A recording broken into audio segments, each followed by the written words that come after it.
My husband had been in New York on a business trip for 40 days. Last week, I was scheduled to fly out and join him to sign a major contract. But when I arrived at the hotel to check in, I unexpectedly caught him with his arm around another woman. I walked right up to them, smiled, and delivered a single sentence that made my husband turn pale and scramble after me. New York City welcomed me with a freezing, biting sleet and wind that howled against the taxi windows, bringing that bone-chilling cold so typical of the East Coast in late winter. The 6-hour, cross-country red-eye flight from San Andreas Francisco had left my body entirely exhausted, but the thought of seeing my husband after 40 days apart acted like a shot of adrenaline, refusing to let me collapse just yet. My husband, Tyler, had been out here for over a month, spearheading the biggest corporate merger of his career. I had originally planned to travel with him, but the year-end financial audits at my company had kept me tied to the West Coast. Last week, our New York partners suddenly requested an addendum to the merger agreement. As the VP of Finance, my presence was mandatory to iron out the claimant legalities. I had planned to text Tyler to let him know, but I changed my mind. I wanted to give him a little surprise amidst his stressful, lonely days across the country. I imagined his eyes widening in shock when he saw his wife standing right outside his hotel room door, and how he would pull me into a tight embrace, breathing in the familiar scent he always called his ultimate stress reliever. Thinking about it made my lips curl into a smile, chasing away some of the freezing chill outside. The yellow cab pulled up to the grand entrance of a lavish 5-star hotel in Manhattan. I glanced around, planning to get my room key first before texting Tyler to tease him. But my gaze suddenly froze, locking onto a secluded corner near the elevator banks. There, under the soft golden ambient light of the Condé lobby, stood a strikingly familiar silhouette, a tall, lean man wearing the charcoal gray trench coat that I had personally ironed for him before his trip. It was Tyler. But he wasn't alone.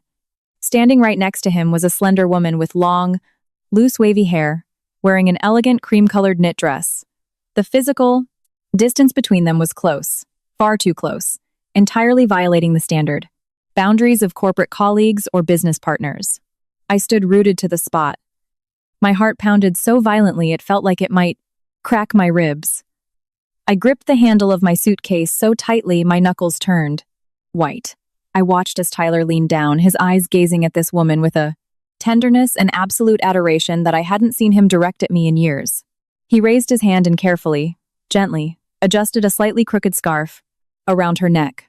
The gesture was so natural, so fluid, as if it were a habit ingrained deep in his subconscious. The woman looked up at him with a radiant smile, her eyes sparkling like stars, brimming with an unspoken, undeniable affection. In that, a fraction of a second, my entire world collapsed. My ears rang, and all I could hear was the deafening sound of my own heart shattering into a million jagged pieces. For the past 40 days, every time we FaceTimed, he told me he was stuck in meetings, that he was exhausted, that he just wanted to sleep. The background of his screen was always the blank white wall of a hotel room. It turned out his exhaustion was being soothed by intimate gestures like this. His busy schedule had the face of another woman. Hot blood rushed to my head. A tidal wave of jealousy and humiliation surged within me. Every instinct screamed at me to march over there and cause a scene. But the rational mind of a seasoned businesswoman stopped me in my tracks. I took a deep, shaky breath, forced my tears back down my throat, straightened the lapels of my tailored blazer, and painted on a smile that I knew was the most beautiful, yet the most lethal, of my entire life. I pulled my suitcase and walked toward them. The wheels of my luggage clattered rhythmically against the pristine marble floor, drawing the attention of a few bystanders. When I was only a few feet away, while Tyler and the woman were still completely lost in their own little bubble, I spoke. My voice was crystal clear, but as freezing as the blizzard outside. Looking directly into Tyler's eyes, I said, "Excuse me, sir. Your wife is absolutely stunning. You are a very lucky man to have her taking such good care of you." My words hit them like a bucket of ice water, causing the very air around us to freeze. Tyler stiffened completely, His hand, which had just finished adjusting her scarf, hovered in midair before dropping limply to his side. He whipped his head around to look at me as if he had just seen a ghost in broad daylight. The color drained from his face entirely, leaving him ashen. His eyes widened in sheer, unadulterated terror. The smile on the woman's face vanished instantly, replaced by sheer panic and awkwardness.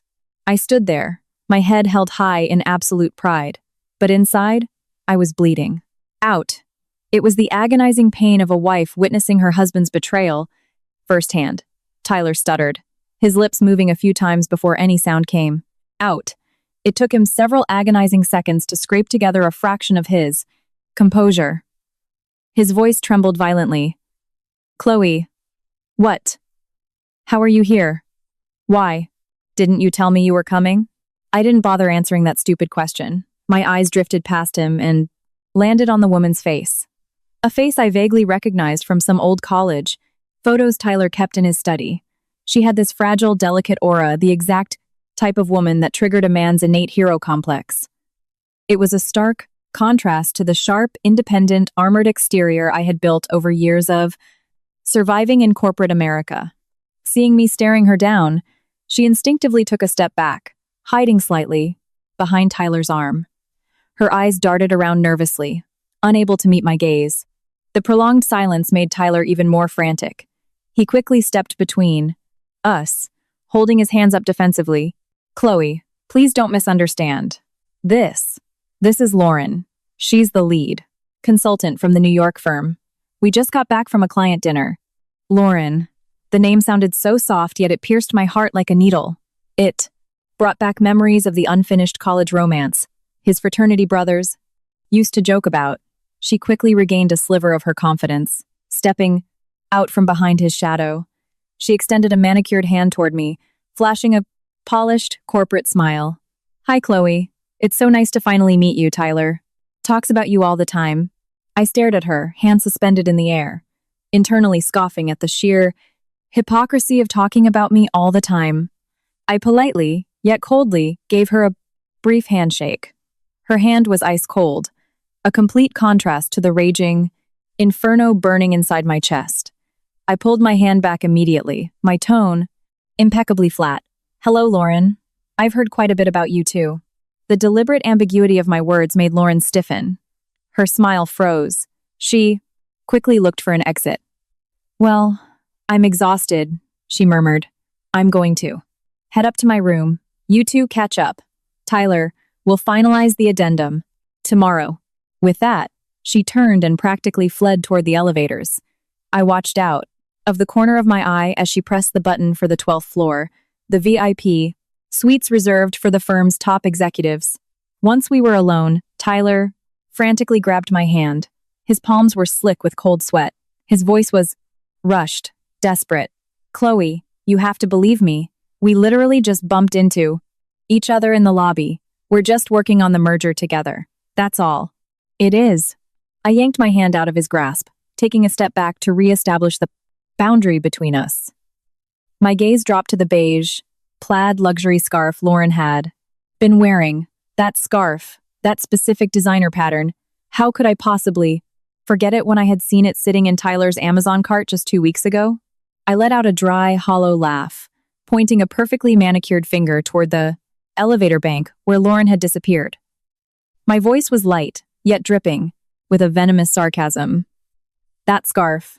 I saw it in your cart last week. I actually thought you were buying it for our upcoming anniversary. Turns out the business partner just has the exact same taste as your wife, huh? My words delivered a fatal blow. The last drop of blood vanished from Tyler's face. He stood there, completely paralyzed, his mouth slightly open, entirely, incapable of formulating a single excuse. His silence was the most cruel, definitive answer he could have given. It validated every horrific suspicion in my mind. That scarf wasn't a coincidence. It was tangible proof of the meticulous care and attention he was showering on someone else. I didn't want to hear another word. I was terrified that if I stood there a second longer, I would break down sobbing and make a public spectacle of myself. I turned on my heel and marched toward the reception desk to check in, leaving Tyler standing alone and utterly exposed in the middle of the grand lobby. I threw my words over my shoulder without even looking back. Go back to your work. My company booked me on the 16th floor. Don't worry, I won't intrude on the private workspace you and your partner have going on. Taking my key card from the receptionist, I wheeled my luggage to the elevator, forcing my spine to remain perfectly straight. But inside, there was a terrifying hollow emptiness. The 12th floor and the 16th floor were only separated by 4 levels, but tonight, they felt like 2 parallel universes, dividing my husband and me by a massive, invisible wall of deceit and betrayal. I collapsed onto the edge of the hotel bed. The pristine white sheets felt like ice, sending a shiver down my spine. Or perhaps that cold was radiating from my own bleeding heart. For 40 days, I had lived in a state of constant longing. I had counted down the hours until I could see him again, to hear his deep, comforting voice in person rather than through a glitchy FaceTime connection. And yet, after a grueling cross-country flight, my reward was the sight of him, lovingly adjusting another woman's scarf. That look of pure adoration used to be my exclusive privilege. My phone buzzed violently in my purse, shattering the suffocating silence of the room. I pulled it out. The screen lit up with the contact name Hubby, followed by a barrage of rapid-fire texts. Are you in your room? Chloe, please don't misread what you saw. Lauren is strictly a colleague. We were just finalizing the European accounts. I read the messages over and over. The words seemed to mock my own naivety.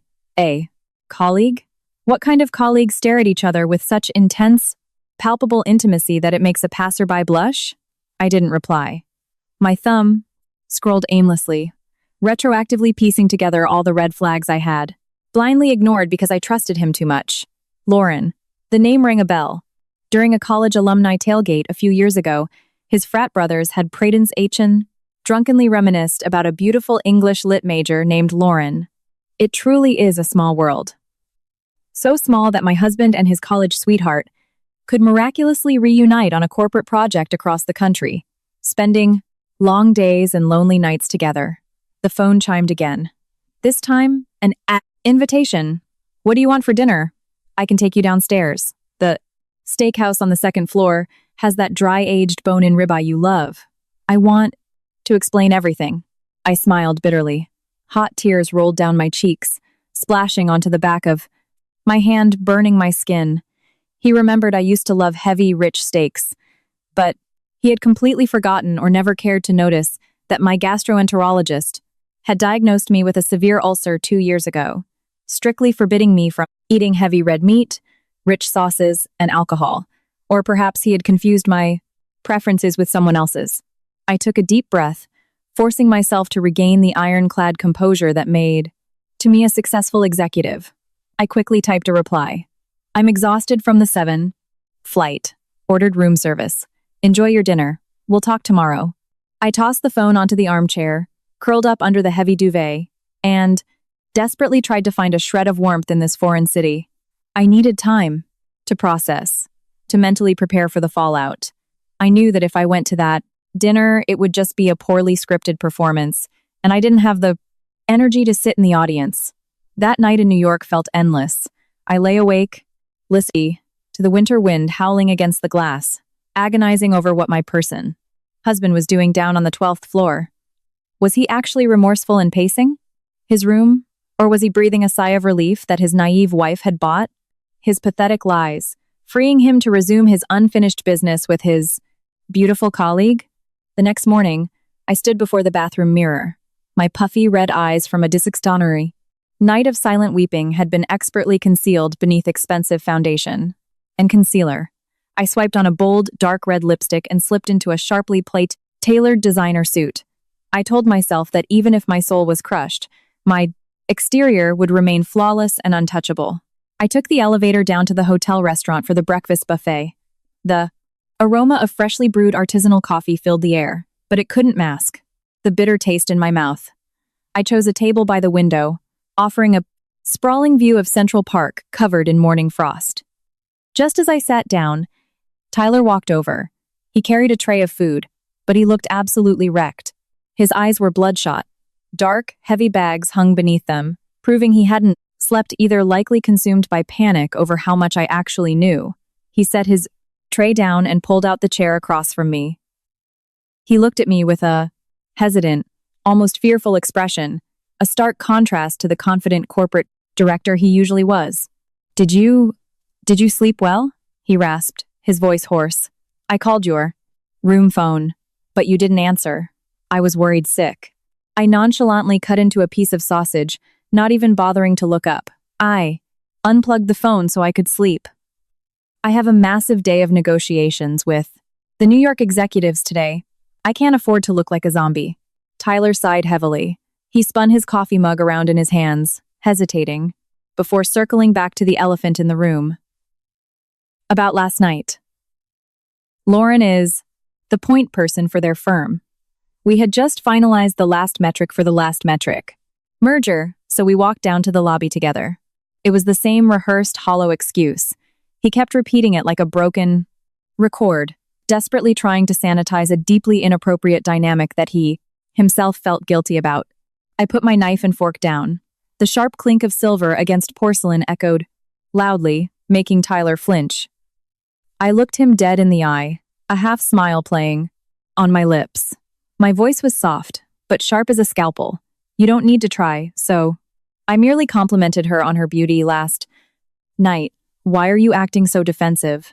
I paused, watching the muscles in his jaw lock up, before delivering the final blow. Is it a crime to compliment your colleague on being so attentive to you? Or are you just panicking because you know exactly how guilty you are? My question was a bullseye. Tyler choked on his words. His face flushed a deep crimson, then rapidly drained of color again. He couldn't find a single logical defense against my feigned innocence. The air between us grew suffocatingly dense. Tyler stared down at his cold, scrambled eggs, unable to meet my gaze. He knew that the more he explained, the more holes appeared in his story. The harder he tried to hide it, the more glaringly obvious the truth became to a wife who noticed everything. I checked my Apple Watch, stood up, and smoothed out my blazer. I'm done. Eating. I need to prep my financial models for the 9 a.m. meeting. Enjoy your breakfast. I walked away, the sharp click-clack of my heels echoing against the hardwood floor, leaving the man I married sitting alone in the crowded restaurant, stranded with a cold breakfast and his shattered lies. The meetings with the New York team went smoother than I anticipated. Diving into dry financial data and contract clauses was the perfect anesthetic for my emotional turmoil. I buried myself in the work, debated fiercely, and locked down terms with ruthless efficiency.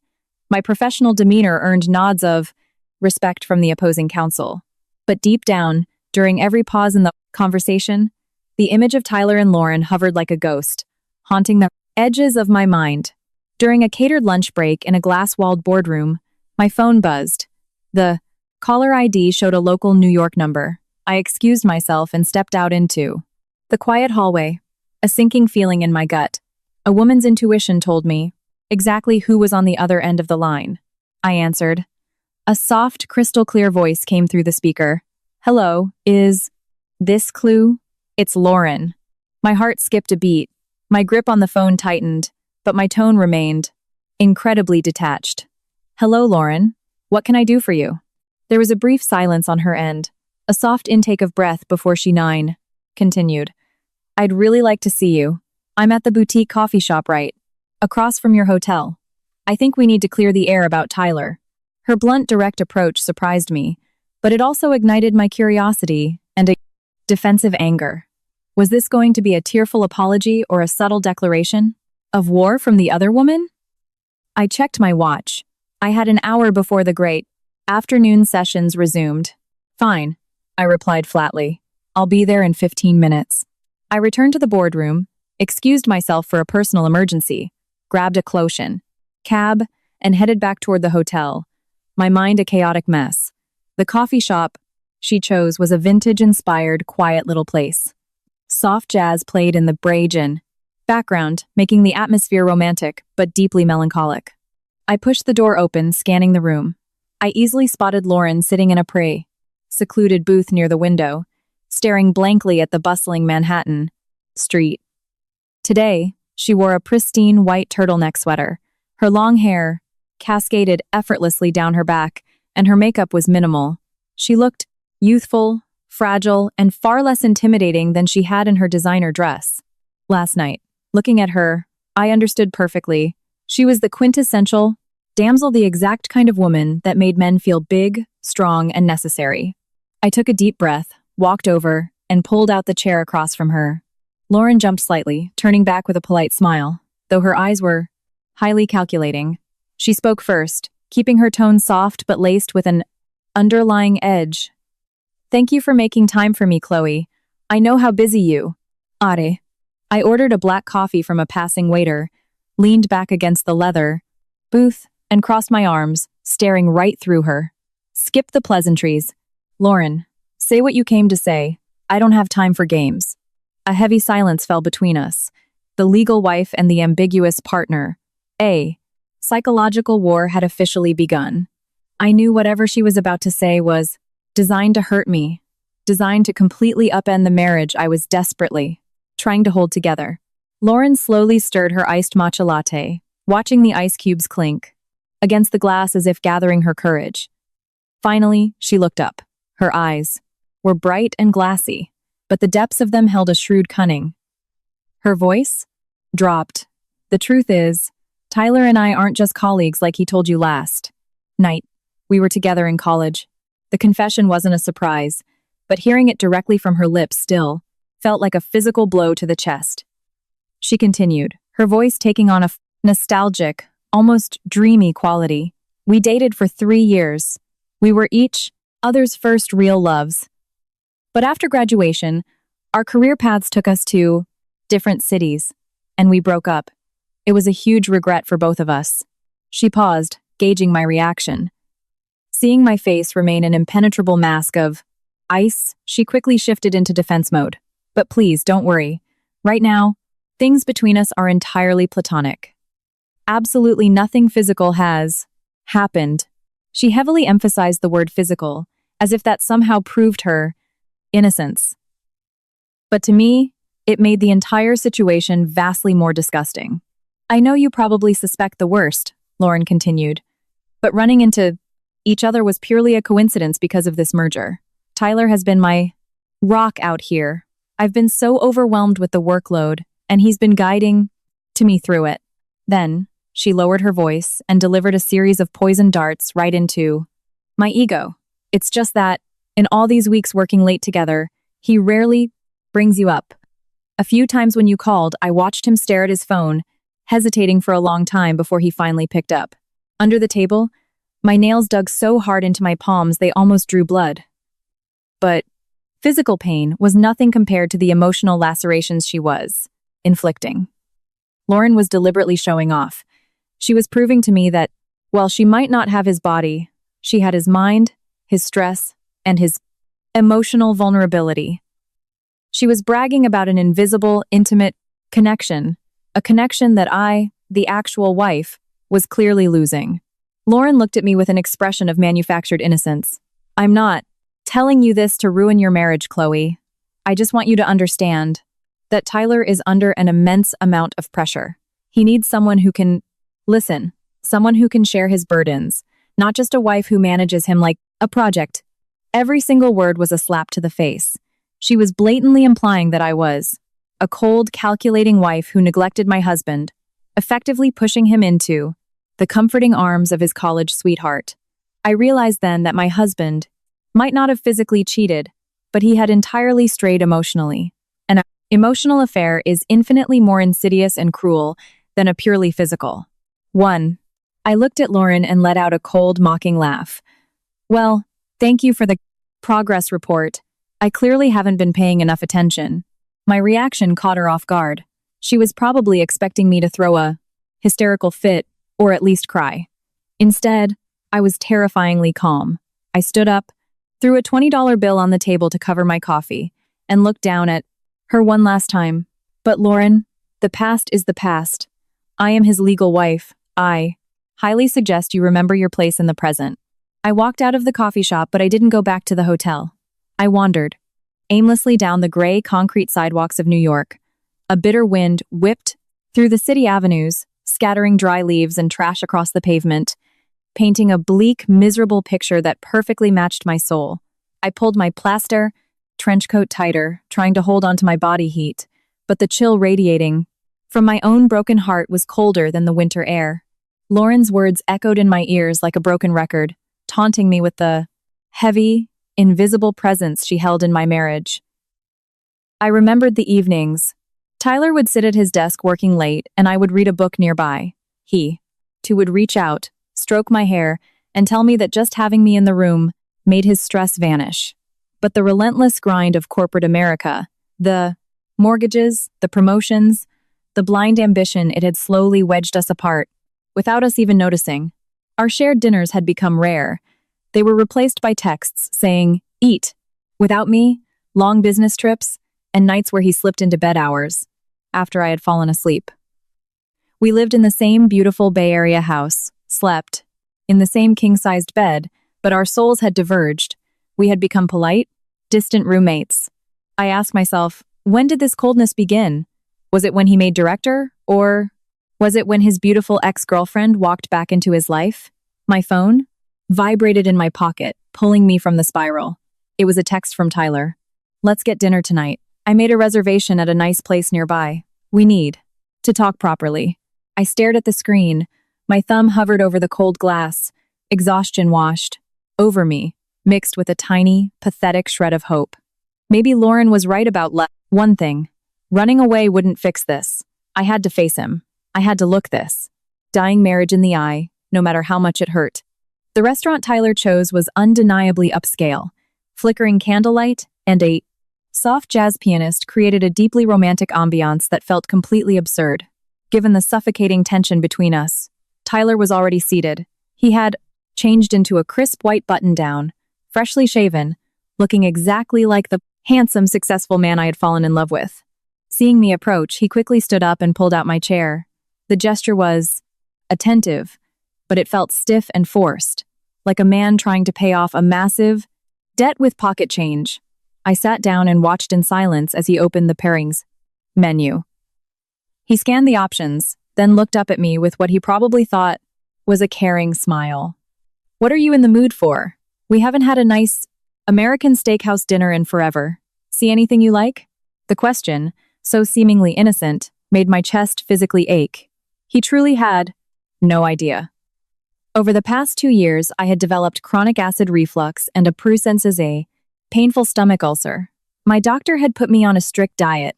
No raw foods, no heavy red meats, no alcohol. All the things I used to love were off limits.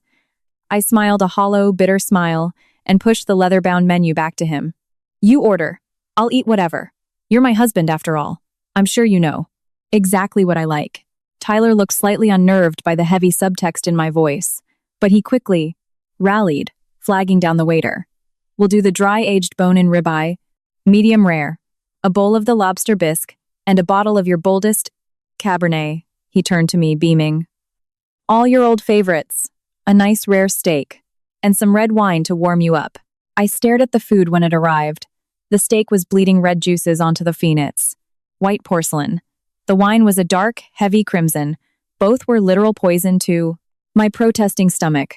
I picked up my water glass and took a long sip, trying to wash down the massive lump in my throat. The agonizing realization hit me. The man sitting across from me was still married to the version of me from 2 years ago.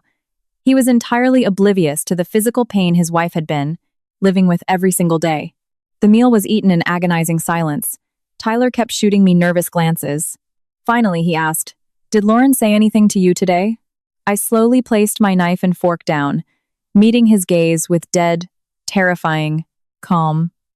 "She told me you two are college exes, but she assured me your current relationship is purely professional and that you haven't crossed any physical lines." Upon hearing this, the relief on Tyler's face was instantaneous and obvious. It was as if a 1,000-pound weight had been lifted off his chest. He nodded, eagerly. "Exactly. I told you, Chloe. You overthink things. It's strictly business." Watching his immense relief, I felt a profound sense of tragedy. Was he happy? Because I believed his lie? Or was he just thrilled he had successfully gotten away with it? I hadn't touched a single bite of the food in front of me. I just stared at the man I called my husband, feeling so incredibly detached that I wondered if I knew him at all. The noise of the restaurant seemed to fade away, leaving only the sharp, grating sound of silverware scraping against plates. I took a deep breath and laid my column on a knee. Cards on the table. My voice was low, but every word was a hammer strike. Tyler, do you still love me? The abrupt question wiped the smile clean off his face. He stared at me, bewildered, his mouth stammering. What? Why would you even ask that? Of course I love you, we're married. I didn't let him retreat into platitudes. I pressed harder. Love me? Really? Did you know my mother was rushed to the ER last month for extremely high blood pressure? Did you know I've been pulling all-nighters for 2 weeks straight to close my quarterly audits? Every question was a dagger sinking directly into his guilt. All the color rushed out of his face again. He looked down at his lap, utterly unable to meet my furious, icy stare. His hands balled into tight fists on the table, shaking. I let out a bitter laugh, my voice cracking with suppressed rage. You didn't. No. You have no idea about anything going on in my life. But you know exactly what Lauren likes to eat. You know she gets cold and needs her scarf adjusted. You know she needs a strong man to protect her in a new city. A heavy, leaden silence fell over our table. Tyler didn't dare lift his head. The crushing weight of his guilt and remorse was painted clearly across his features. I looked at him, my eyes pooling with tears that I absolutely refused to let fall. You told me you were busy, I whispered. You told me you were stressed with work, and I believed you. I made excuses for you. But your busyness was being spent on someone else. Your emotional bandwidth was given to your ex. He stayed completely silent. That silence was the most brutally honest assessment of our marriage. I realized then that the distance between us wasn't a 3,000-mile cross-country flight. It was an ocean of apathy and neglect that had been filling our home for years. He might not have slept with her, but his heart, his care, and his attention were no longer devoted to the life we had built. Tyler finally looked up. His eyes were bloodshot, filled with a raw agony and deep regret that I hadn't seen in him since we were broke 20-somethings. He reached across the table to grab my hands, but I recoiled, looking at him like he was a stranger. He pulled his hands back, his voice thick and trembling. Chloe, I am so sorry. I know I messed up. The pressure at work. I got so obsessed with closing this deal, with climbing the ladder, that I forgot to be a husband. I forgot about you. Hearing his excuses made my blood run cold. Work, pressure, the eternal. Pathetic shields men use to justify their own selfishness. I stared right through him, my voice like steel. Do not use your job as an excuse, Tyler.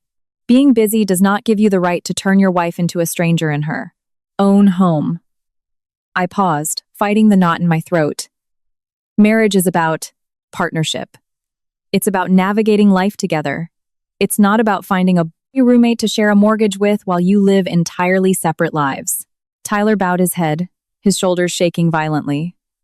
My words had clearly pierced whatever shred of conscience he had left. He confessed, his voice barely a whisper, like a child caught in a lie. I admit, sometimes I felt suffocated. When Lauren and I talked about the industry, I felt like she understood the corporate grind in a way that we just haven't connected on lately. But I swear to God, Chloe, I never touched her. I laughed, a harsh, painful sound. That connection he felt was a knife gutting my self-worth. I had become the redundant accessory in my own husband's emotional life. So I'm just the nagging, oblivious wife who doesn't understand. Your brilliant corporate mind? Is that why you had to seek comfort from your college ex? Tyler panicked, waving his hands frantically. No, that's not what I mean. It's my fault. It's entirely my fault. I was greedy, and I was selfish. I let my ego and my stress blur the lines. He looked at me with desperate, pleading eyes. Chloe, please give me a chance to fix this. I swear I'll change. I won't let my career destroy us. I will make this up to you. His promises sounded desperate, yet strangely, my heart didn't flutter. If this had been the Chloe from 3 years ago, I might have burst into tears and thrown myself into his arms, forgiving him instantly because my faith in him was unbroken. But the woman sitting across from him now was a woman who had survived years of disappointment, whose heart had been calloused by countless nights of waiting up for a husband who never came home on time. I picked up my water glass, swirling the melting ice, looking at my distorted reflection in the glass. I wondered if the chance he was begging for could actually glue these shattered pieces back together. I set the glass down with a loud, final thud. My voice was utterly calm. Words are cheap, Tyler. I'm way past the age of believing in fairy tales and empty promises. I watched his face fall, then continued. If you actually want to fix this, you have to prove it. I don't want expensive jewelry or guilt trip. Bouquets. I want your actual presence. Tyler nodded frantically, his hand shaking as he reached out and grabbed mine. This time, I didn't pull away, but I didn't squeeze back either. I swear, he vowed. As soon as this merger is finalized, I'm requesting a transfer back to the San Francisco office permanently. No more cross-country assignments. No more living out of hotels. That promise did soften the ice in my chest just a fraction. It was what I had been begging for over the last 2 years. A husband who was actually home for dinner. We left the restaurant late into the night. New York City was a dazzling display of neon and streetlights, but the winter air cut right through my wool coat. Tyler suggested we walk back to the hotel. He wanted to recreate the romantic strolls we used to take. I didn't object. Walking silently beside him down the concrete avenues, he held my hand. His hand was large and warm, the very hand I had once hoped to hold for the rest of my life. But tonight, it felt loose, foreign, and strange. We walked beneath the bare, skeletal trees of Central Park, our shadows stretched out over the pavement under the street lamps, sometimes merging, sometimes splitting apart, a perfect metaphor for our fractured reality. Tyler tried too hard to fill the silence. He babbled about our past, about our first date eating cheap tacos in the Mission District, about our awkward first kiss. Outside my old apartment, listening to him, a wave of profound sadness washed over me. Nostalgia for a beautiful past only made the ugly present feel that much more pathetic. I realized that once trust is cracked, even if you superglue it back together, the scar remains. It's always there, raised and ugly, aching every time the weather turns cold. I looked up at the starless, smoggy New York sky, wondering if giving him a second chance was the right move, or if I was just prolonging my own torture. He promised to change. But does a person really change their fundamental nature after one shock? Or is it just a temporary panic response? When backed into a corner? The next 2 days in New York passed in a bizarre, suffocating atmosphere. It was peaceful, but the kind of peace that precedes a devastating hurricane. Tyler had morphed into an entirely different person. He woke up before me, running down to a local bakery to buy my favorite pastries, arranging them perfectly on a room service tray. He constantly asked about my meeting schedules, researched Broadway shows and museums, and practically begged to take me out sightseeing. Once my work was done, watching him scramble around, overcompensating with this frantic, suffocating affection made me incredibly sad. If only this care came from a place of natural love rather than a desperate attempt to outrun his own guilt. On my final afternoon, after signing the last addendum, Tyler met me in the lobby of the client's building holding 2 tickets for a sunset cruise on the Sunset Cruise. Hudson River. He flashed a brilliant smile, one I hadn't seen in ages. I've been working so hard. Let's go see the city from the water. I hear the skyline. At dusk is incredible. I nodded, not wanting to crush his enthusiasm, but inside I felt nothing. No joy, no anticipation. We sat on the deck of the boat, the freezing wind whipping our faces. Tyler wrapped his arm around my waist, pointing out the Statue of Liberty and the Freedom Tower, reciting historical facts he had clearly memorized from Wikipedia the night before. I rested my head on his shoulder, breathing in his familiar cologne mixed with the winter air, but the deep sense of security I used to feel was entirely gone. I realized he was treating this like an exam. He was trying to buy his way out of emotional debt by performing the role of the perfect husband. He asked if I wanted to go shopping on Fifth Avenue, if I wanted a specific designer bag. He was willing to buy me anything to ease his conscience. But he didn't realize that I didn't want a Prada bag or a Michelin star dinner. I just wanted my best friend back. I looked into his eyes and saw nothing but fear and insecurity. He was terrified. I was going to pack my bags and walk out on him, which was why he was suffocating me with this frantic affection. The sheer awkwardness of it all made to me feel like a guest in my own marriage being hosted with incredible hospitality, but kept strictly at arm's length. That night, back in the hotel room, Tyler announced that his part of the merger was officially handed off. He had changed his flight to fly back to Santa Perinin. Francisco with me the next morning. As he hastily threw his dress shirts into his suitcase, he smiled. "Let's go home, Chloe. I'm so sick of hotels. I miss our house. I miss your cooking." I watched his back as he packed, a wave of pity washing over me. Our house? A house he had abandoned for 40 days to chase adrenaline and a promotion? I didn't say a word, quietly folding my blazers into my own luggage. Every item I packed felt like I was folding up the grief and disappointment I had endured in this city. I had flown out here brimming with excitement. Now I was flying back, carrying the heavy, exhausting weight of doubt about our entire future. The massive Boeing 737 tore through the night sky, climbing high above the clouds, leaving behind the glittering grid of New York City and all the chaotic memories it held. I sat by the window, staring out at the moonlight reflecting off the clouds, the steady hum of the engines creating a deeply isolating silence. Tyler sat next to me. After awkwardly stowing his carry-on, he immediately pulled out his iPad and started checking his emails. His addiction to the corporate grind was practically encoded in his DNA. I watched his profile bathed in the harsh blue light of the screen. He was the man I loved, the man I had vowed to spend my life with. Yet, right now, the distance between our seats felt wider than the entire continent below us. Sensing my gaze, Tyler shut the iPad and turned to me, covering my hand on the corded armrest. His voice was low. "What are you thinking about? Try to get some sleep. It's a long flight." I shook my head, pulling my eyes away and sighed softly. "I'm not tired. Everything just happened so fast. It feels like a bad dream." Tyler squeezed my hand, his thumb rubbing nervous circles against my skin. "You? I know, Chloe. I'm actually incredibly grateful you flew out to New York. I hadn't caught me. If we hadn't had that fight, I probably never would have realized how far off track I'd gotten." He paused, his voice heavy with genuine remorse. I was so obsessed with success, thinking that providing a massive paycheck was enough.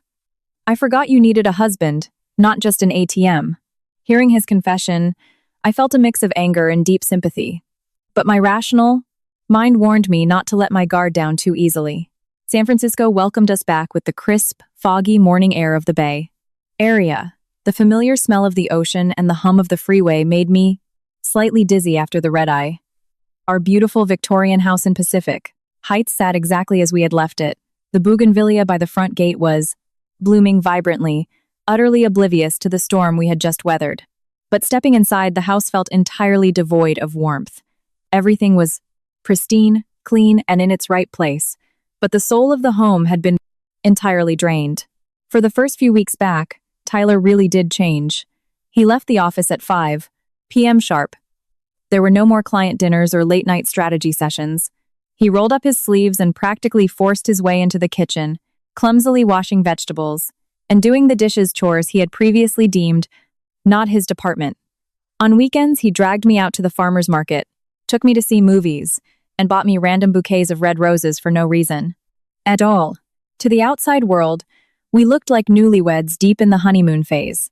Our friends constantly told me how lucky I was to have a husband who was both a corporate powerhouse and a devoted family man.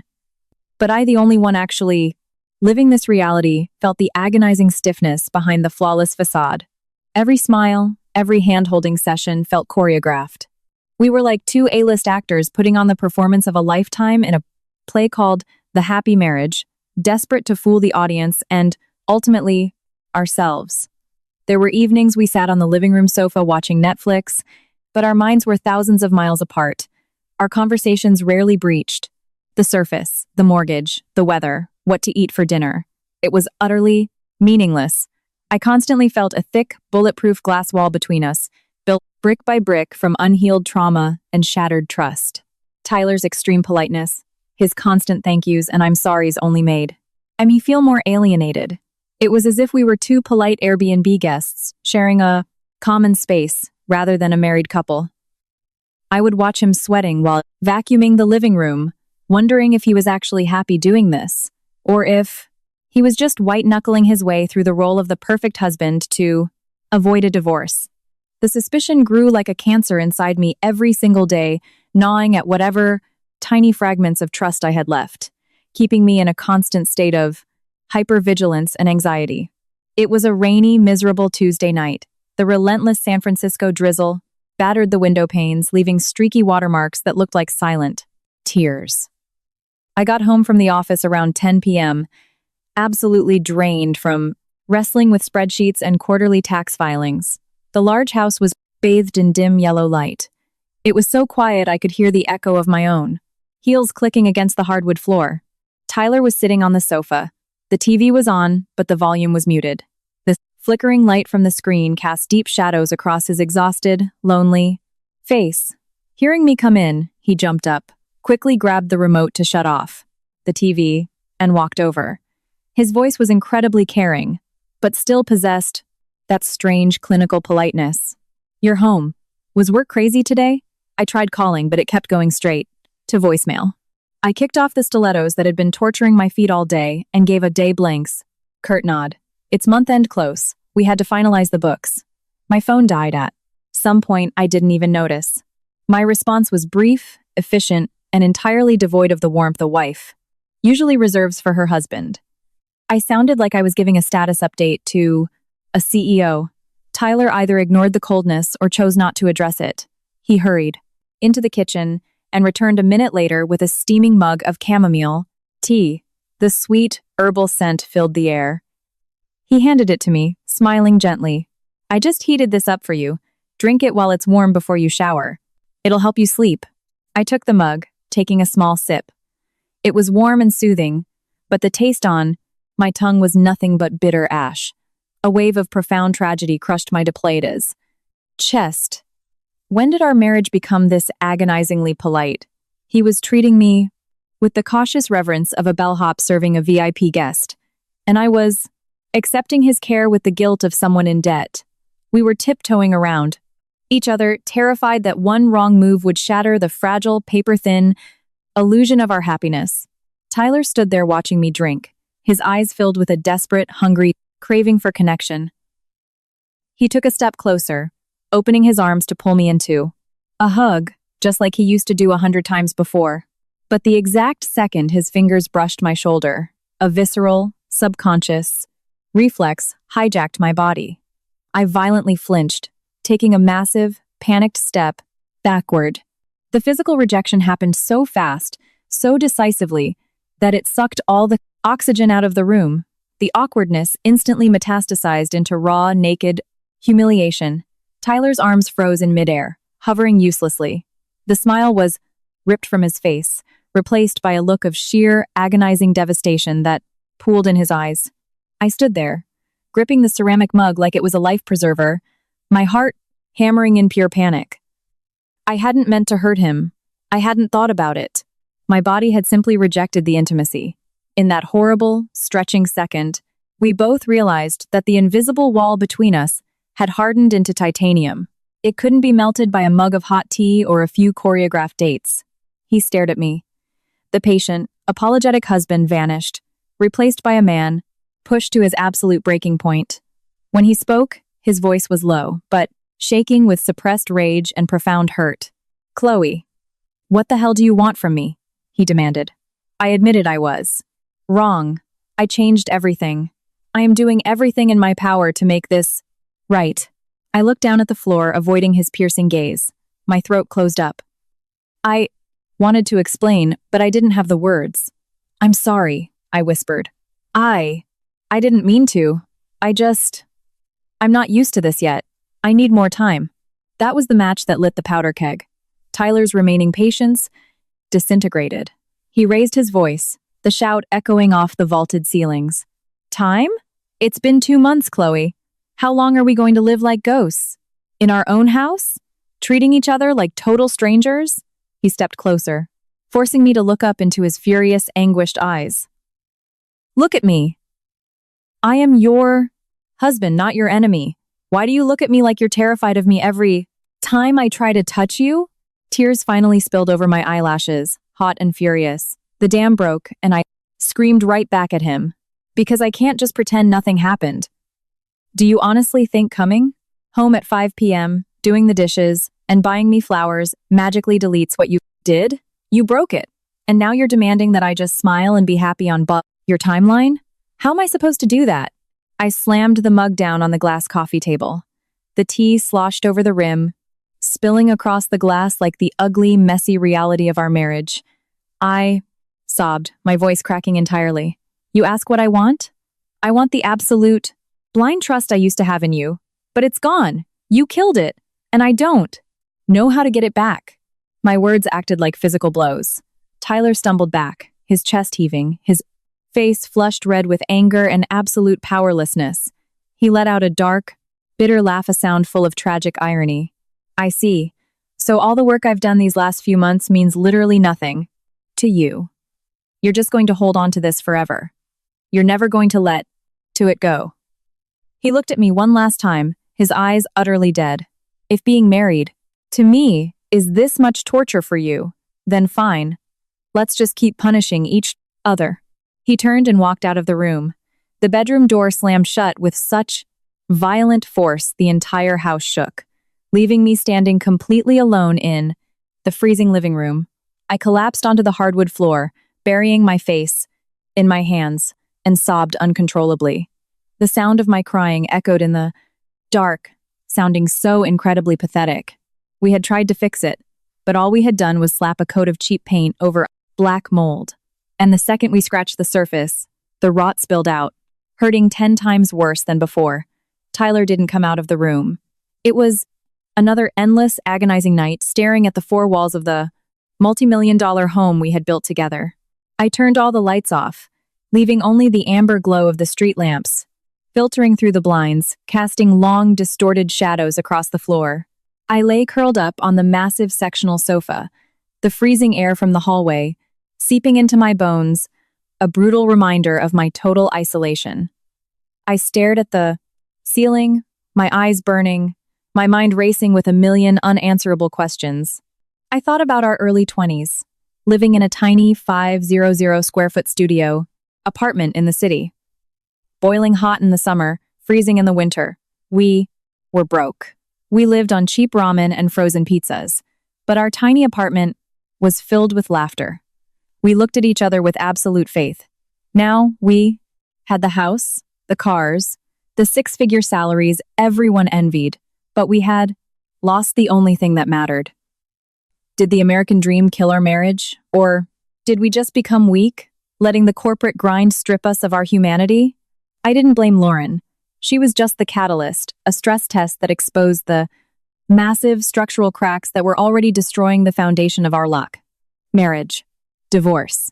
The word I had never even allowed my brain to process suddenly flashed. Before my eyes in neon lights, maybe letting go was the only mercy left. He wouldn't have to play the role of the groveling, perfect husband anymore. I wouldn't have to live in a state of constant paranoia. We were like two fish, flopping in a dried-up puddle. The harder we fought, the more we hurt each other. I buried my face in the throw pillow to muffle my crying. Tyler's scent was still on the fabric. The smell that used to mean safety now just smelled like grief. I wondered if we went to a divorce attorney tomorrow, would I have the strength to start over, or would I just drown in the failure of it all?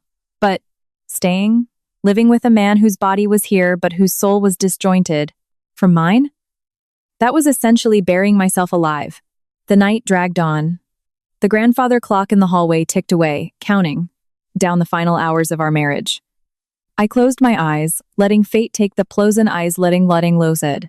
Wheel, praying for the sun to rise so I could finally make the decision that would break my own heart. The next morning, I dragged my exhausted body into the kitchen, intending to brew the strongest pot of black coffee possible just to survive the day.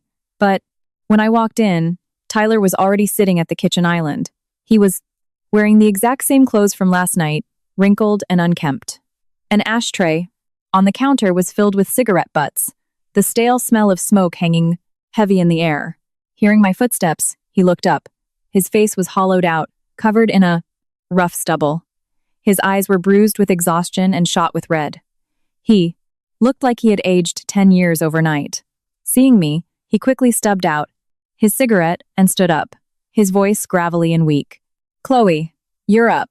I ordered some oatmeal and coffee from that place you. Like, eat it while it's hot. I looked at the steaming takeout bowls on the counter. My heart dropped. All the rage from the night before had evaporated, leaving behind only a profound, crushing sorrow for both of us. I didn't say a word. I quietly sat down on the bar stool. Tyler sat across from me, his hands clasped tightly together, his thumbs rubbing nervously against each other. After a long, heavy silence, he took a deep breath and looked me dead in the port. There was no defense, no anger, no performative perfection, just a raw, desperate determination. "Chloe," he said, his voice steady but heavy. "I sat out here all night thinking about what you said. You're right. We can't keep faking it. We can't keep torturing each other like this." My stomach plummeted. I gripped the edge of the marble counter, bracing myself for the word divorce. But what he said next completely derailed my expectations, leaving me stunned. "I know I screwed up," he continued, "and I tried to fix it myself. But my way isn't working. I am not equipped to heal this for you on my own. So, I want us to go see a therapist. I want us to go to marriage counseling." I stared at him, my eyes wide in utter shock. Tyler, a proud, traditional, corporate guy who viewed therapy as mumbo-jumbo and despised talking about his feelings, was the one suggesting this? Seeing my silence, he reached across the island and grabbed my hand, his voice breaking. "I don't want to lose you. I don't want to lose our family, but I am completely out of my depth. I don't know how to make you trust me again, or how to make you smile for real. Please, just give us one last chance. Let a glitches, professional help us find our way back to each other. Please?" I looked deep into his bloodshot eyes. I saw the terror of losing me, the profound grief, and a desperate, clawing need to save us. Tears finally spilled over my eyelashes. I realized that this man, despite his massive failures and his clumsy attempts to fix things, still loved me. He was willing to swallow his pride to save us. I nodded slowly, my voice barely a whisper. "Okay, we'll go. One last try." Dr. Miller's office was located in a quiet, tree-lined suburb, miles away from the manic energy of downtown San Francisco. The rustling of the eucalyptus trees outside provided a calming soundtrack. We sat on a plush sofa across from Dr. Miller, a woman in her late 50s with silver hair and a deeply empathetic smile. Her eyes held no judgment, only a vast, comforting understanding. The room was painted in warm earth tones, smelling faintly of lemongrass, essential oils, which slowly unclenched the tight knots in our shoulders. I sat, curled into the corner of the couch, my hands clamped tightly together on my lap. The sheer anxiety made my palms sweat. Tyler sat a cushion away from me. He was just as rigid, constantly adjusting his collar and shifting his weight, as if the couch were made of needles. Dr. Miller poured us 2 cups of hot herbal tea. "Welcome to both of you," she said warmly. "I'm so glad you chose to come here today instead of walking away. Treat this space like a conversation with an old friend." Her soothing voice disarmed my defenses. I took a deep breath and began to tell our story. I talked about our vibrant, struggling 20s when we first fell in love. I talked about the corporate grind that slowly pulled us apart. And then, my voice broke when I talked about the crushing loneliness in our massive house, the specter of Lauren, and the absolute devastation in that New York hotel lobby. Tyler sat in silence, listening. Occasionally, he would drop his head lower, ashamed, trying to hide the agonizing regret swimming in his eyes. When it was his turn, he spoke with immense difficulty. I admit I failed. I bought into this toxic idea that if I just climbed the ladder and brought home a massive paycheck, I was being a good husband." He paused, his voice shaking. "The pressure at the firm was suffocating. When I got home, I just wanted to shut down. I didn't realize that my silence was a weapon that was bleeding my wife dry." Dr. Miller nodded slowly. She looked at Tyler, then turned to me. "The core issue here didn't start with Lauren, and it didn't start on a 40-day business trip to New York. She paused, letting the weight of her words sink in. That was just the match that blew the powder keg. The real disease in this marriage is the complete breakdown of emotional intimacy and communication over the last few years. Her words hit me like a ton of bricks. It was true. Our marriage had been sick for years, but we were both too busy, too ambitious, too proud to stop and treat the illness until it became terminal. Dr. Miller broke it down for us. Tyler had brought the toxic, high-stakes pressure of corporate America into our home, prioritizing his ego over connection. I, on the other hand, had played the role of the silent, enduring martyr, quietly suffering without ever explicitly demanding what I needed, emotionally. We had become two parallel lines running right next to each other, but never intersecting, until the gap between us became a chasm. That first session lasted 2 hours, but it felt like 5 minutes. For the first time in years, I felt like the tangled mess of my emotions had been clearly identified and validated. I looked over at Tyler. He was deep in thought. He finally understood the sheer cruelty of his emotional neglect. Dr. Miller looked at me, her eyes gentle but firm. Chloe, I want to ask you something. Deep down in your heart, what is it that you truly want from this? Marriage? The simplicity of the question stunned me. I froze, digging through the chaotic wreckage of my feelings. What did I want? I didn't need money. I didn't need the Pacific Heights house or the luxury cars. I had more than enough of that. Meaningless excess. I stayed quiet for a long time. Tears pricked my eyes again. I choked out. I want a husband who is actually present in my life, not a ghost, who just sleeps here. I turned to look at Tyler, my eyes begging him to understand. I want a marriage that has a pulse, where we share the good and the bad, not just two independent people hoarding their own stress. Hearing this, Tyler's eyes filled with tears. He reached out and grabbed my hand. Across the cushion, gripping it tight, a silent, desperate vow. Dr. Miller smiled. That is a beautiful, achievable goal. But to get there, you two have to learn how to date each other all over again, from scratch. She grabbed a small notepad, scribbled something down, and handed it to us. This is your homework for week 1. Take it seriously. I read her neat handwriting. 1. Spend 15 minutes every single night, phones and TV off, talking only about your feelings and your day. 2. 1 date night a week. No work talk, no chore talk, just the two of you reconnecting. It sounded so painfully simple, almost juvenile for adults. But for a couple, standing on the precipice of divorce, it was an incredibly daunting challenge. Remember, Dr. Miller said, her tone carrying an undeniable gravitas. Marriage is a marathon. It takes endurance, pacing, and immense patience. It is not a 100-meter sprint. We walked out of her office into the late afternoon. The California sun was dipping low, casting long, golden rays through the trees, making the street look like it was glowing with a fragile, tentative hope. Love might start with a spark, but keeping it alive requires deliberate, exhausting work. Her final words echoed in my head. Tyler grabbed my hand. His grip was warm and steady. Let's go home, Chloe, he said softly. I'll cook dinner tonight. We've got homework to do. I looked at him and gave a small nod, a tiny flicker of faith igniting in my chest. I knew the road ahead was going to be brutal and exhausting, but for the first time in years, we were finally walking in the same direction. The first week of Dr. Miller's homework was excruciatingly awkward. The habit of silence had calcified over our marriage, making casual conversation feel incredibly forced. Those first few nights, we sat on the living room sofa, the TV black, our phones in another room. The silence was so loud I could hear the plainest clock ticking. Tyler rubbed his hands together nervously, not knowing how to start. He would mumble, So, how was the office? Anything fun happen? I wasn't much better, giving brief, robotic answers before the silence swallowed us again. We felt like two strangers on a terrible blind date. But persistence pays off. By the 4th or 5th day, the ice started to crack. The conversations shifted from office politics to actual feelings, minor frustrations, and small joys. We started listening, actually listening. without interrupting to offer solutions or judgments.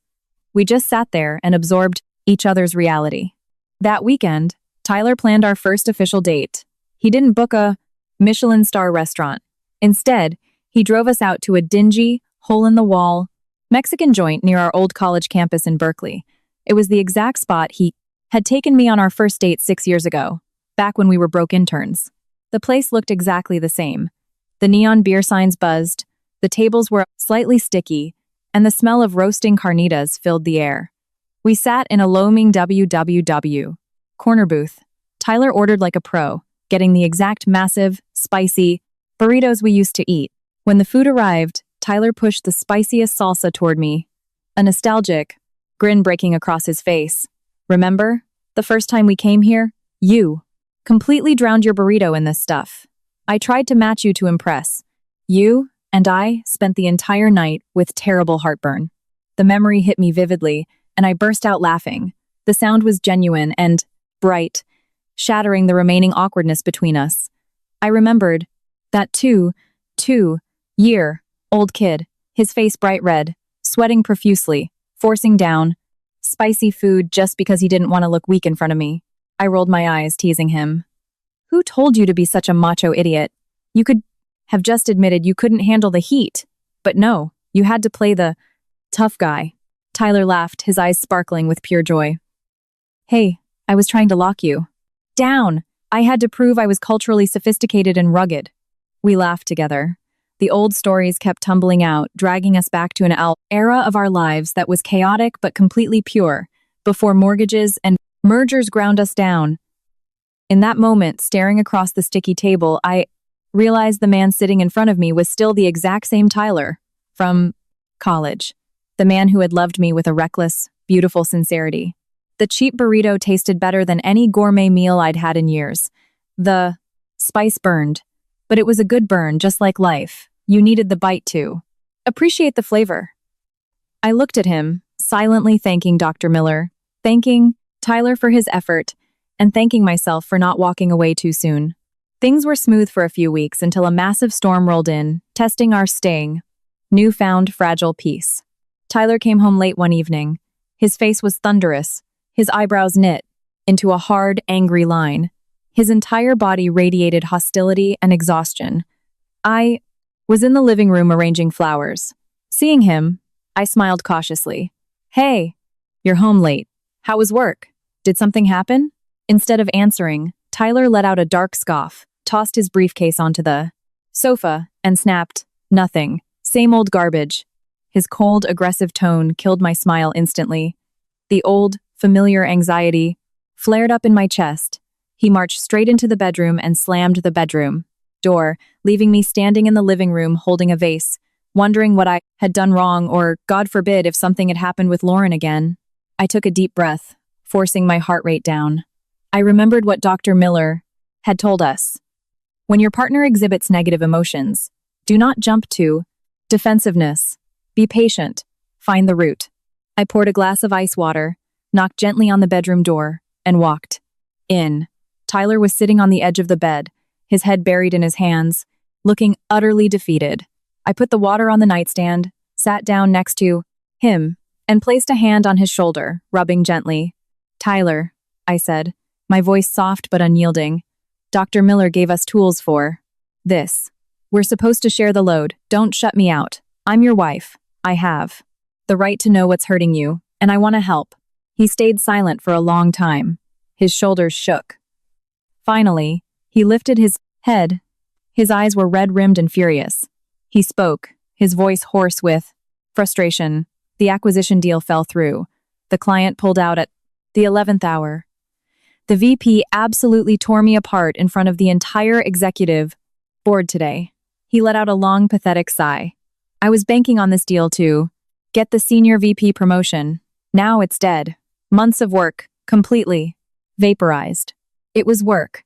Relief washed over me that it wasn't another woman, followed immediately by a sharp ache of empathy for the immense pressure he was under. He grabbed my hand, squeezing it so hard it hurt.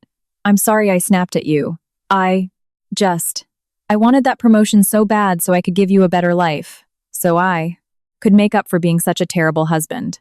Hearing his confession, my heart melted into a puddle. Tears pricked my eyes.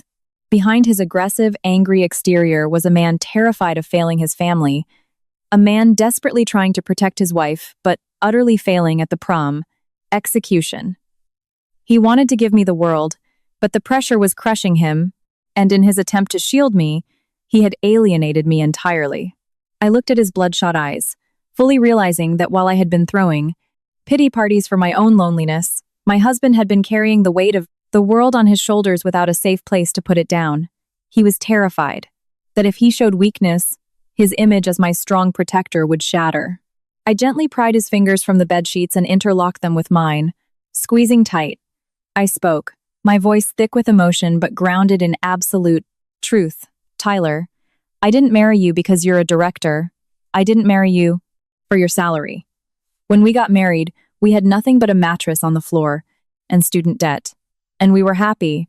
Tyler looked up at me, stunned.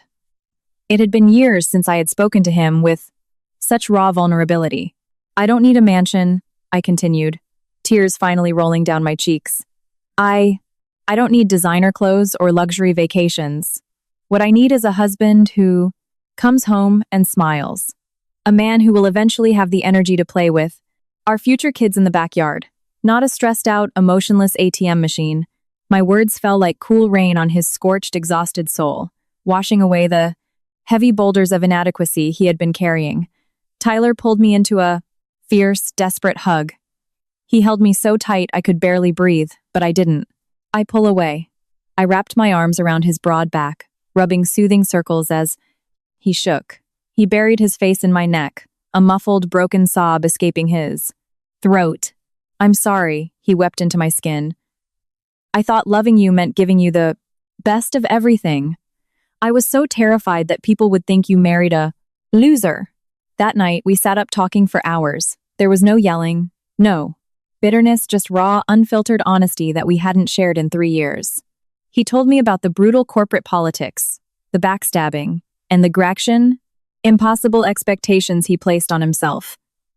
I told him about my paralyzing fear of abandonment, and how the isolation of our massive house was driving me insane. We realized that we both loved each other so desperately, but our toxic, misguided ways of showing it had driven us to the brink of divorce.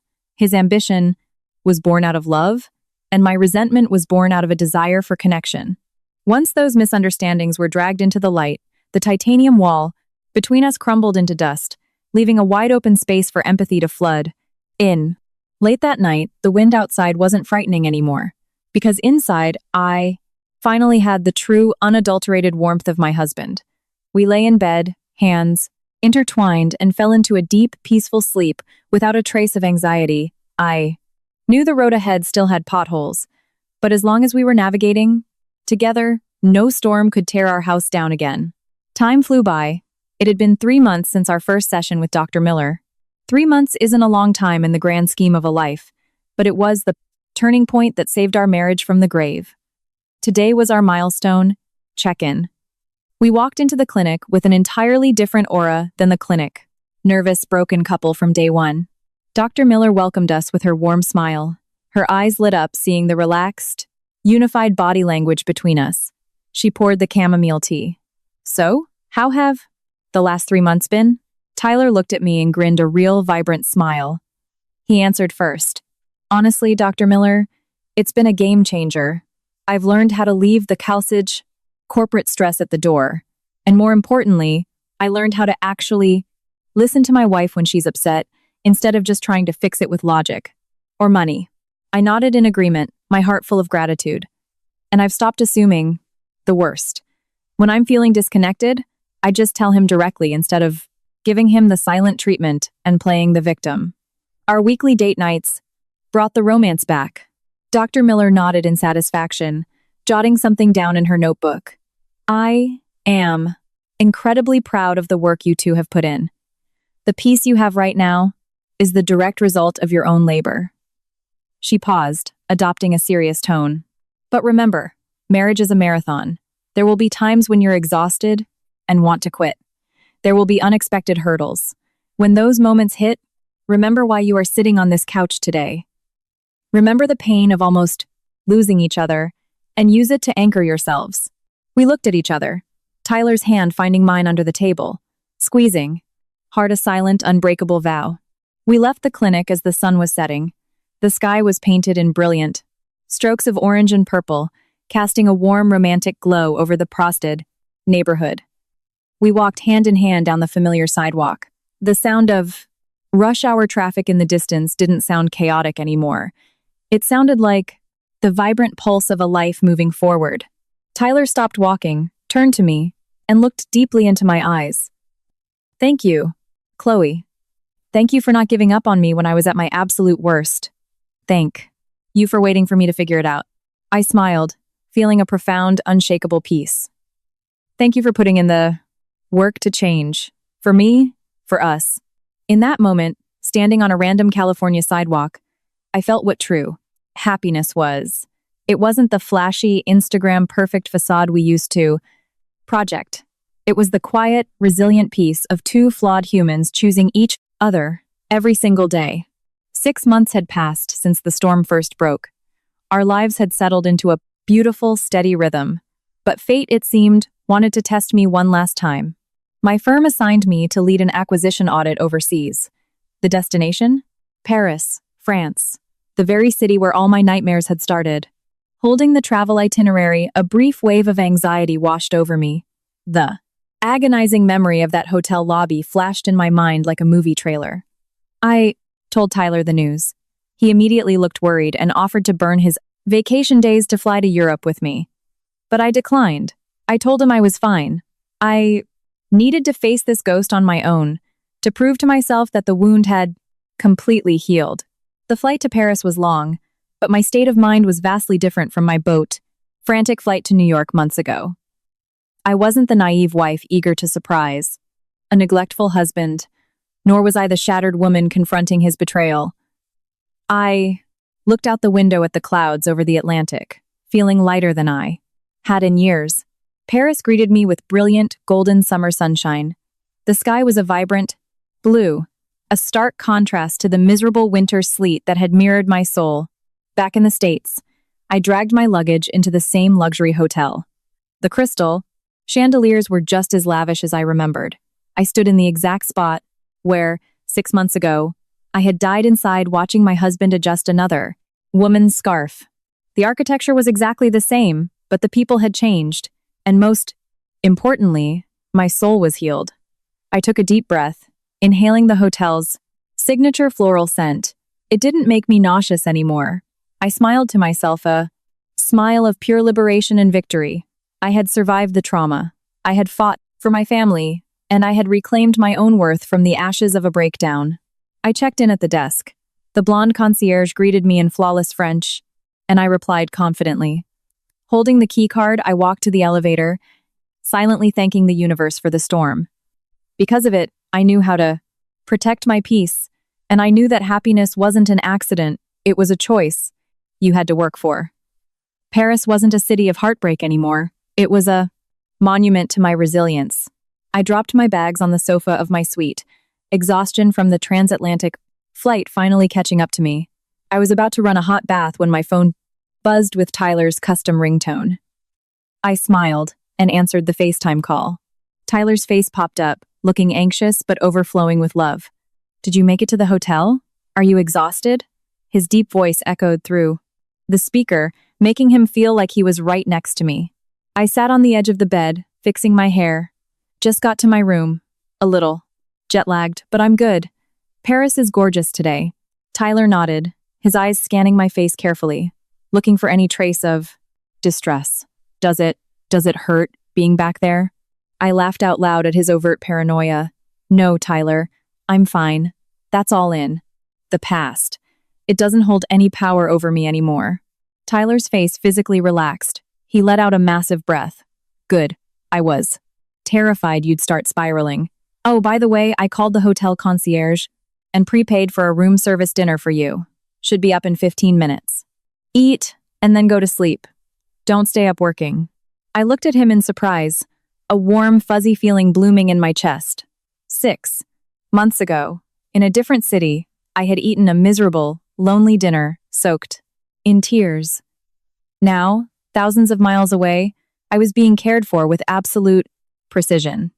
Through the screen, I saw he was wearing his green apron, clearly, cooking dinner back in our San Francisco kitchen. It was such a domestic, unpretentious image, so far removed from the corporate shark he used to be. "Thank you, babe," I said softly. "That's so sweet of you."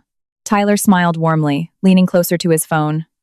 "Chloe, I love you. I miss you. So much." The "I love you" fell from his lips so naturally, completely stripped of any guilt or performative anxiety. It had been so long since we could just exchange pure, unburdened affection. My heart skipped a beat, feeling the exact same butterfly sensation from our college days. My cheeks flushed. I looked into his eyes, through the screen, and gave him my entire heart. "I love you too. Take care of yourself back home." After we hung up, I sat on the bed for a long time, a serene smile plastered on my face. Outside, the Parisian sunset was painting the sky in strokes of lavender and gold, but it was my internal world that was truly glowing. I realized that geographical distance means absolutely nothing. That matters is the distance between two hearts.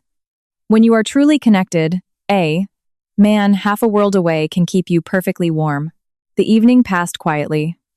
I finished up some emails, poured myself a glass of French Bordeaux, and stared out at the twinkling lights of the Eiffel Tower.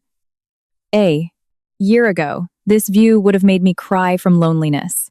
Tonight, I was utterly at peace because I knew the man I loved was waiting for me back home. Just as I took a sip of wine, my phone vibrated. A new Instagram DM popped up from an account I didn't follow. I tapped it open. The avatar was a bright sunflower. The display name made my heart give a tiny, unexpected jolt. "Lauren." The message was brief. "Hi, Chloe. I saw on LinkedIn that your firm is doing the Paris audit. I live here now. If you're open to it, I would love to buy you dinner tomorrow night." I stared at the glowing text, my finger tapping rhythmically against the cold glass of the coffee table. The memories of our last encounter rushed back. The woman who had threatened my entire existence, who had plunged me into months of paranoia and agony. Yet, reading her words now, I didn't feel a spike of rage or jealousy. I just felt a strange, profound calm. Why did Lauren want to see me? To gloat? To apologize? Or just to catch up? Regardless of her motives, I realized I wasn't afraid of her anymore. I knew my worth, and I knew exactly where my husband's loyalty lay. I had walked through fire and rebuilt my marriage with blood, sweat, and tears. There was no reason to hide from a ghost of the past. I took another sip of wine. The dry, tannic finish faded into a smooth, sweet aftertaste, just like my current state of mind. I typed a reply, confident and decisive. "Hi, Lauren. Sure. Tomorrow at 7 p.m., let's meet at that little American bistro in Le Marais." I picked an American-style bistro deliberately. A neutral ground, a nod to our shared roots, and a subtle reminder of where I came from. I hit send, tossed the phone aside, and looked back out at the Parisian night. The meeting tomorrow wouldn't be a catfight over a man. It would be a final, definitive period at the end of a very dark chapter in my life. I wanted to see her to prove to myself that the insecure, terrified woman I used to be was entirely gone. I slept incredibly well that night. The next morning, I texted Tyler about the dinner plans. He replied instantly, "I trust you completely. You are the classiest woman I know." That unwavering trust was my armor as I walked into the Bursings. Evening.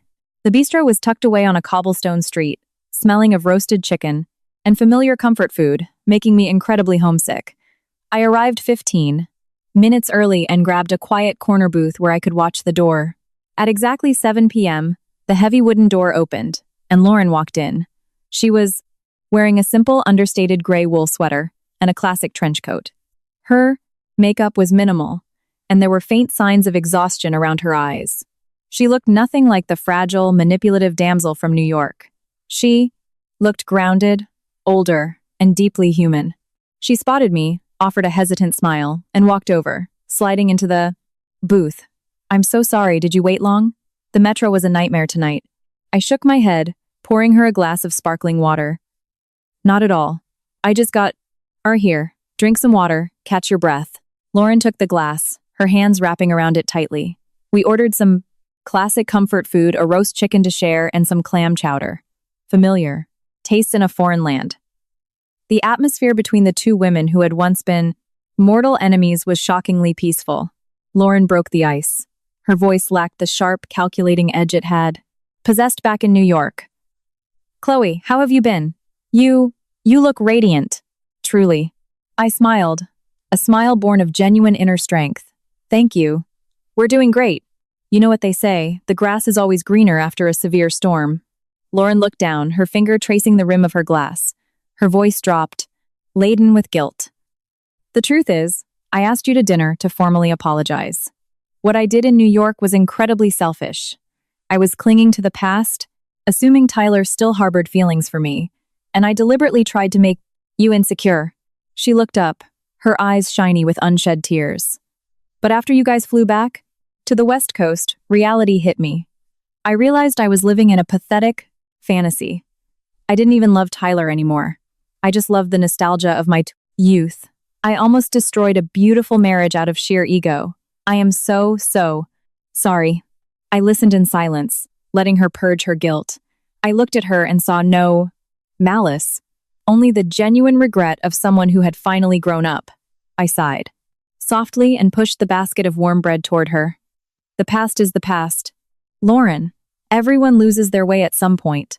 What matters is that you recognize it and course correct. Lauren offered a sad, relieved smile. I'm actually engaged, she blurted out. He's a local Parisian. He's not wealthy or overly ambitious like Tyler, but he loves me for exactly who I am today, not for who I was 10 years ago. I was slightly taken aback, but my smile widened into genuine happiness. That's wonderful news. Congratulations, Lauren. At the end of the day, a safe harbor is all any of us really want. The rest of the dinner was incredibly pleasant. We talked about life in Paris, corporate audits, and the culture shock of living in Europe, chatting easily, like old college friends. The jealousy and the defensive walls were entirely gone, leaving only a mutual understanding between two women who had navigated the messy complexities of love. When the waiter cleared our plates, Lauren dabbed her mouth with a napkin and looked at me with profound gratitude. Thank you, Chloe. Thank you for being a bigger person and agreeing to see me. I looked at her, and a thought struck me, a truth I hadn't fully realized until this exact moment. I reached across the table and placed my hand over hers. My voice was utterly sincere. Actually, Lauren, I should be thanking you. She stared at me in shock, her eyes wide. Thank me? Why? I brought you nothing but pain. I smiled, shaking my head. No. Because of you, because of the shock you caused, Tyler and I were forced to actually look at our marriage. We had been living in a polite, apathetic silence for years, assuming we were fine when we were, actually rotting from the inside out. I paused, remembering the tears in Dr. Miller's office, the painful homework, the rebirth of our love. If that incident in New York hadn't happened, we would have just kept drifting apart until one day, we woke up and realized there was nothing left to save. You were the bitter pill we had to swallow to wake up and start appreciating each other again. Tears finally spilled down Lauren's cheeks, but they were tears of immense relief. She squeezed my hand tightly, her voice choking up. Chloe, you are an incredibly gracious woman. Tyler is the luckiest man in the world to have you. We left the bistro late into the evening. Paris was glittering with lights, but it no longer felt cold or lonely. Lauren walked me to a taxi stand. We exchanged a brief, warm hug, a final goodbye. Be happy, Lauren, I told her. Live fully in your present. She nodded, waving as my cab pulled away into the Parisian night. Looking out the window, a wave of profound peace washed over my soul. I realized that forgiveness isn't just a gift you give to others. It is the ultimate liberation for yourself. By letting go of the resentment and the ghosts of the past, I had made room for a completely unburdened, joyful future. The meeting with Lauren was the perfect closure to my darkest chapter. I pulled out my iPhone and texted Tyler, heading back to the hotel. The dinner was lovely. I feel so incredibly light. Thank you, universe, for the hard times that taught us how to love each other properly. I hit send, closed my eyes, and leaned my head against the window, savoring the beautiful, quiet ride back. My flight landed at San Francisco International Airport on a bright, breezy afternoon. The golden California sun felt like a warm embrace. I pushed my luggage cart through the sliding doors of the arrivals terminal. Amidst the chaotic sea of travelers, my eyes instantly locked onto a familiar, towering figure. Tyler was standing there in a casual white button-down, holding a massive bouquet of deep red roses. He was craning his neck, scanning the crowd with the nervous, electric anticipation of a teenager waiting for his prom date. The second his eyes found me, his face lit up with a blinding smile, instantly, erasing all the exhaustion of my long flight. He didn't care who was watching. He jogged over, wrapped his arms around me, and lifted me off my feet in a crushing hug. The scent of his cologne mixed with the fragrance of the roses made me feel instantly, perfectly safe. "Welcome home, my beautiful wife," he whispered into my hair. I buried my face in his chest, inhaling the scent of our reconciliation. All the burdens, all the anxieties vanished into thin air. We didn't need grand, poetic declarations of love. Just this embrace, this undeniable presence, was enough to anchor my soul. On the drive back to the city, Tyler held my hand over the center console, squeezing it periodically just to confirm I was really sitting next to him. He updated me on the mundane details of his week, how the bougainvillea in the yard was blooming crazy, how the neighbor's golden retriever kept sneaking into our yard. Listening to him babble about these domestic ordinary things made my heart swell with an overwhelming fierce affection. I looked at his profile as he drove. The stress lines around his eyes had smoothed out. The anxious, haunted corporate ghost I almost divorced 6 months ago had been replaced by a grounded, deeply fulfilled man. As we drove across Tena, the Golden Gate Bridge, the Pacific Ocean sparkling endlessly below us, I accepted a universal truth. No marriage is perfect. No path is paved exclusively with roses. There will always be disagreements, frustrations, and sudden storms that test your foundation. But what truly matters is that when the storm hits, you choose to stay in the boat and bail out the water together. When we got home, Tyler went straight to the kitchen to pull a homemade pot roast out of the oven, my absolute favorite comfort food. The clinking of pots and pans and the rich, savory smell filling the house was the greatest symphony I had ever heard.